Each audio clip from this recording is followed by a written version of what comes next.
علی بھائی اگلا کوشچن ہے، میں نے چند سال قبل ہندو دھرم کو چھوڑ کر اسلام قبول کیا تھا، میرے والدین ابھی تک ہندو ہیں، اگر وہ اسی دھرم پر مر گئے تو انہیں دفنانے کی بجائے جلایا جائے گا، اور ظاہر ہے کہ جنازہ پڑھنے کا تو کوئی سوال ہی نہیں۔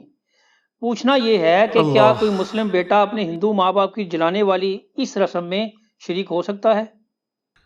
پہلے تو جی آپ اللہ کا شکر ادا کریں کہ اللہ نے آپ کو مرنے سے پہلے توحید کی دولت عطا فرمائی ہے، اور یقیناً ایک تکلیف دہ چیز ہے جس کو توحید کی چاشنی مل جائے تو اس کی تو خواہش ہوتی ہے کہ سب سے پہلے اپنے قریبی رشتہ داروں کے اوپر اسے پیش کرے، اور صرف چاشنی کا مسئلہ ہوتا تو تب بھی اگنور کیا جا سکتا تھا۔ اس کے ساتھ ہمیشہ کی کامیابیاں اور ناکامیاں جڑی ہوئی ہیں۔ اگر توحید کی صرف مٹھاس ہی ہوتی نا تو کوئی ایشو نہیں تھا، لیکن توحید کی اس مٹھاس سے روگردانی کرنے والے کے لیے ہمیشہ کی جہنم کا ہونا یہ بہت خطرناک معاملہ ہے۔ اللہم اجرنا من النار۔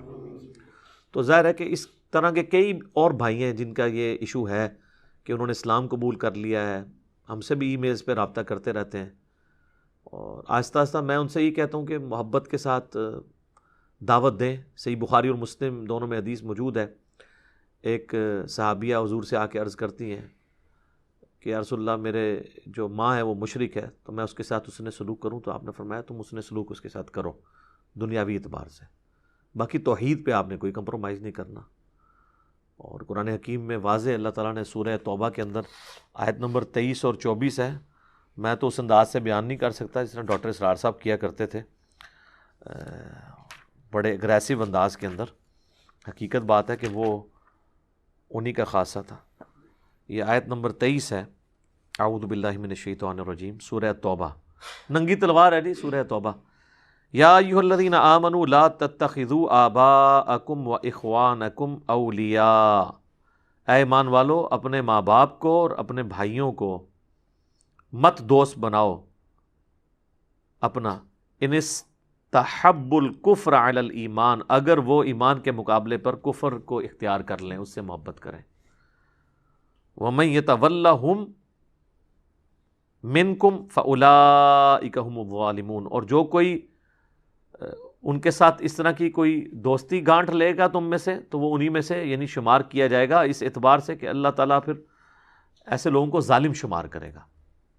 تو واضح فرما دیا کہ ماں باپ ہوں جو مرضی، اور اس سے جو اگلی آیت ہے نا وہ آیت ہے جو ڈاکٹر سرار صاحب بھی بیان کرتے تھے، سورہ توبہ کی 24 نمبر آیت، قُلْ إِنْ كَانَ آبَاؤُكُمْ وَأَبْنَاؤُكُمْ وَإِخْوَانُكُمْ وَأَزْوَاجُكُمْ وَعَشِيرَتُكُمْ وَأَمْوَالٌ اقْتَرَفْتُمُوهَا وَتِجَارَةٌ تَخْشَوْنَ كَسَادَهَا وَمَسَاكِنُ تَرْضَوْنَهَا أَحَبَّ إِلَيْكُم مِّنَ اللَّهِ وَرَسُولِهِ وَجِهَادٍ فِي سَبِيلِهِ فَتَرَبَّصُوا حَتَّى يَأْتِيَ اللَّهُ بِأَمْرِهِ۔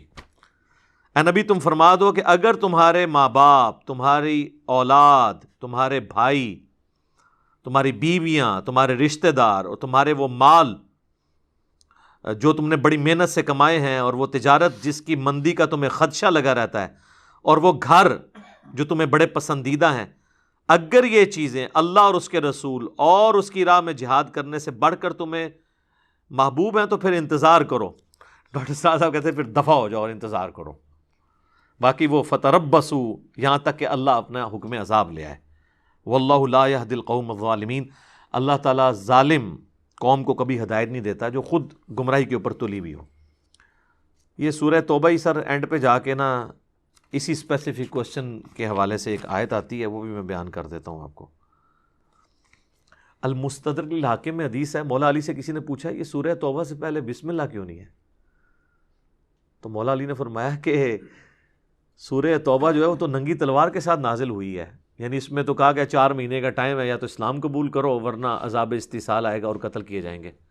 تو وہ کہتے ہیں جو نازل ہی ننگی تلوار کے ساتھ ہوئی ہے تو وہ اللہ کی صفت رحمان اور رحیم کے ساتھ اس کا آغاز کیسے ہو سکتا تھا؟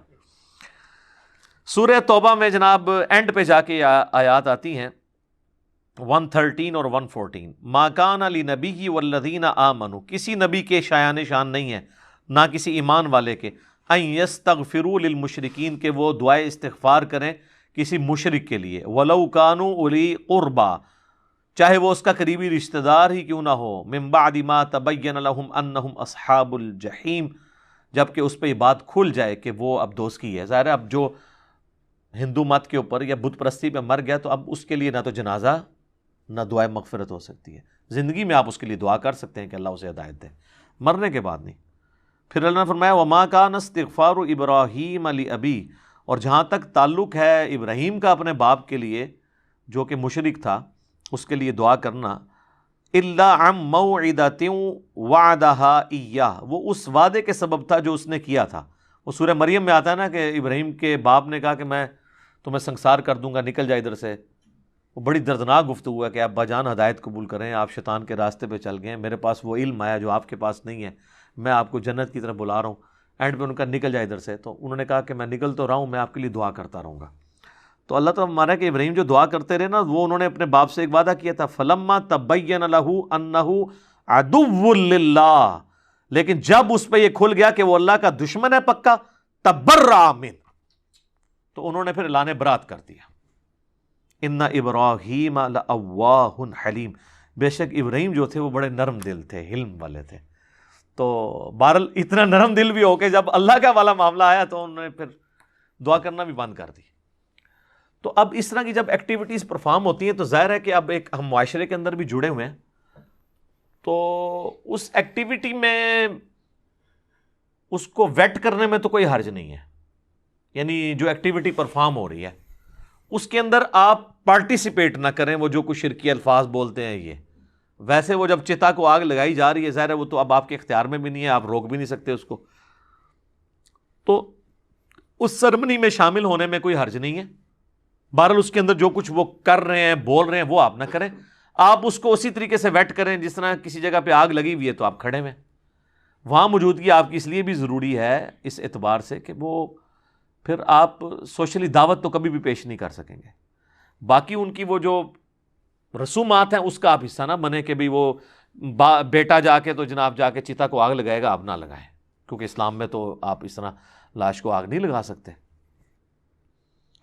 لاش کیا کسی آپ جانور کو آگ نہیں لگا سکتے۔ بخاری مسلم میں حدیث ہے کہ آگ کا عذاب جو ہے یہ اللہ نے اپنے ساتھ خاص رکھا ہے، وہی اپنی مخلوق کو دے سکتا ہے، کوئی مخلوق کو عذاب نہیں دے سکتی۔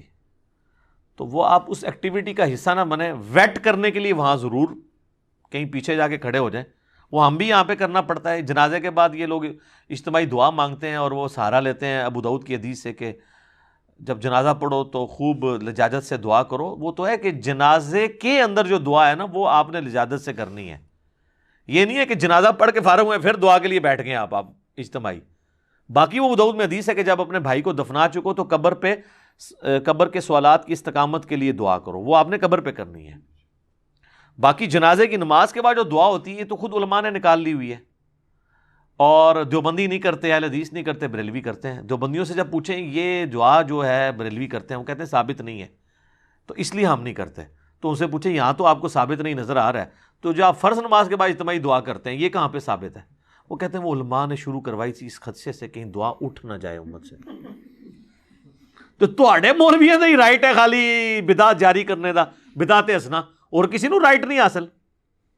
یہ پریکٹیکلی جواب دیتے ہیں وہ، امت ہی اسی چوک چڑی ہے جناب، امت کی دعا کیوں چکڑی سی؟ ہاں یہ تو سنان تابی کا قول ہے کہ جب کسی قوم کے اندر سے سنت اٹھتی ہے تو بدعت وہاں پہ آ جاتی ہے، جب بدعت آتی ہے تو سنت اٹھ جاتی ہے، اللہ تعالیٰ یعنی اس کے اوپر یہ چیز مسلط کرتا ہے۔ تو یہ اسی طریقے سے، تو اب میں وہ اس لیے بتا رہا تھا کہ اب اس کو آپ نے 100% اس سے ریزیمبلن نہیں کرنی وہ چتا جلائے جانے سے، لیکن جب یہ ایکٹیویٹی ہم تو ظاہر ہے چونکہ سب کے جنازے پڑھ لیتے ہیں، سب اماموں کے پیچھے پڑھ لیتے ہیں، تو اب جب کبھی کسی بریلوی جنازے میں مجھے جانا پڑ جائے تو اب جب جنازے میں آپ پہلی صف میں کھڑے ہیں تو سلام پھیرنے کے بعد سارے جمگٹا لگا کے دعا مانگتے ہیں، تو اب اس وقت تو ایک غیر اخلاقی حرکت لگتی ہے کہ آپ اٹھ کے باہر نکل جائیں، ٹھیک ہے نا؟ اس میں پھر ایک سنگل آؤٹ ہونے والی بات ہوتی ہے، جس طرح یہاں پہ بھی کچھ لوگ ہیں وہ اہل حدیث ہیں، دیوبند بریلوی کے پیچھے نماز پڑھتے ہیں، تو وہ جیسے سلام پھیر کے وہ دعا کرتے ہیں وہ جان بوجھ کے اٹھ کے باہر آ جاتے ہیں، ٹھیک ہے؟ وہ ضرورت نہیں آپ بیٹھ کے اپنے اذکار کریں، آپ ان کے ساتھ ہاتھ اٹھا کے دعا نہ کریں، آپ اپنی دعا کریں، بعد میں آپ اکیلے بے شک ہاتھ اٹھا کے دعا کریں۔ تو ہم پھر یہ کرتے ہیں کہ ہم جنازے میں وہیں کھڑے رہتے ہیں، وہ ہاتھ اٹھا کے دعا کر رہے ہوتے ہیں، ہم ویسے کھڑے رہتے ہیں، تھوڑی انتظار کر لیتے ہیں۔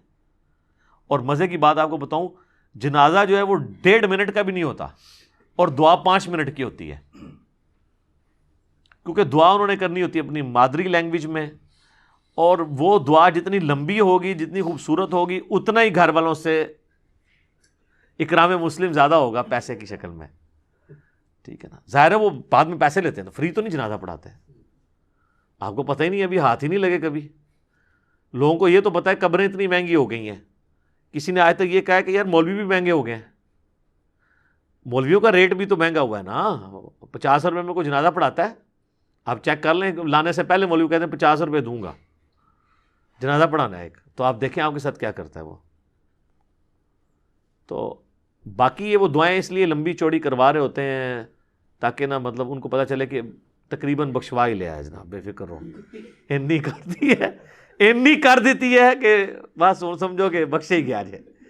نہیں تو لوگ بھی بیوقوف ہے نا. اس طرح کرنے سے کوئی ہوتا ہے، اور اس کو کیا ہمدردی ہے کسی کی ماں کسی کے باپ کے ساتھ؟ ان کو تو ہمدردی ان پیسوں کے ساتھ ہے.